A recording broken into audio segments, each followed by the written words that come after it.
আল্লাহ আমার রব, এই রবি আমার সব।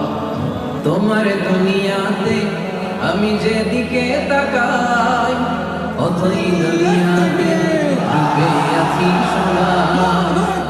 কথালির গানে শুনি তসবিহ কর, তসবিহ কর, আল্লাহ আমার রব।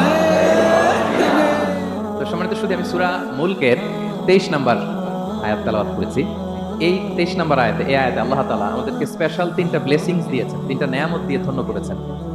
এ নিয়ে আমরা কথা শুনবো ইনশাআল্লাহ। আল্লাহ তাআলা বলছেন, কুল হুয়াল্লাযী আনশাআকুম ওয়া জাআলা লাকুমুস সামআ ওয়াল আবসারা ওয়াল আফইদাতা ক্বালীলাম মা তাশকুরুন। নবী হে, আপনি বলুন, তিনি সে সত্তা যিনি তোমাদেরকে সৃষ্টি করেছেন আর তোমাদেরকে দিয়েছেন শ্রবণ শক্তি, দৃষ্টি শক্তি আর চিন্তা শক্তি, কিন্তু খুব অল্প সংখ্যক লোকই তোমরা শুকরগুজার হও। এই যে এত বড় নেয়ামত